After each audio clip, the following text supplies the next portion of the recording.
मुंबईत मराठवाडा आरक्षण उपसमितीची महत्त्वपूर्ण बैठक मराठा आरक्षण उपसमितीचे अध्यक्ष राधाकृष्ण विखे पाटील यांच्या अध्यक्षतेखाली पार पडली। या बैठकीत मराठा आरक्षण कक्षाचं कामकाज अधिक गतिमान करण्यासाठी पुढील 7 दिवसांमध्ये आवश्यक अधिकारी कर्मचारी भरून कक्ष पूर्ण क्षमतेने सुरू करण्याचे निर्देश देण्यात आले। मराठा समाजातील विद्यार्थ्यांना ओबीसी प्रमाणे सर्व शैक्षणिक सवलती देण्याचा 5 जूनचा शासन निर्णय तात्काळ राबवावा। त्याचबरोबर जात प्रमाणपत्र आणि वैधता प्रमाणपत्राचे प्रलंबित प्रस्ताव तातडीने निकाली काढावेत असंही सांगण्यात आलं।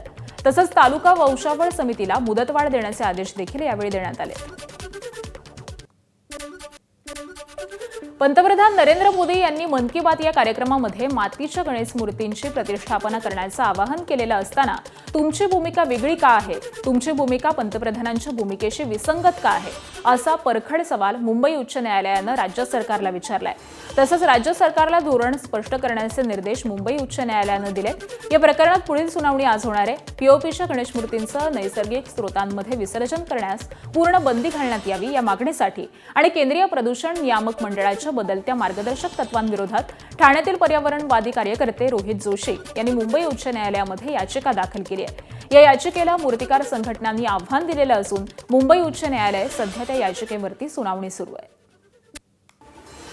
मुंबई पोलिसांच्या गुन्हे शाखेच्या युनिट 9च्या पथकानं कुख्यात गुंड जुल्फिकार बेहलीम आणि त्याचा भाऊ मोहसिन बेहलीम यांच्यासह 12 सराईत गुन्हेगारांना अटक करून खंडणीखोर टोळीविरोधात मोठी कारवाई केली आहे। या टोळीनं एका बांधकाम व्यावसायिकाकडे 25 लाख रुपयांच्या खंडणी मागित करून त्यांना जीवे मारण्याची धमकी दिलेली होती। तर गुन्हे शाखेच्या युनिट 9च्या पथकाला मिळालेल्या गुप्त माहितीच्या आधारे सोमवारी मांद्रे परिसरामध्ये सापळा रचून आरोपींना रंगेहात अटक करण्यात आली आहे।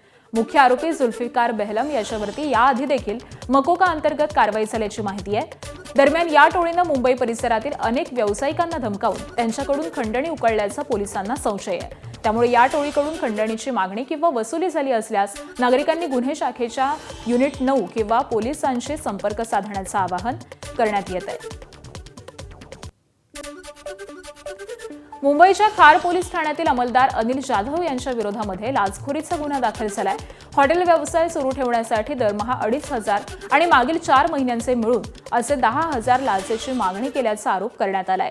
तर यामधील 5,000ची लाच स्वीकारण्याची तयारी दर्शवल्याचं एसीबीच्या तपासामध्ये उघड झालंय।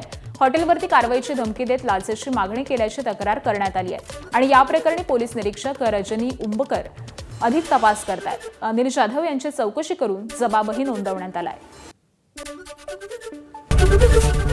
एबीपी माझा, उघडा डोळे बघा नीट।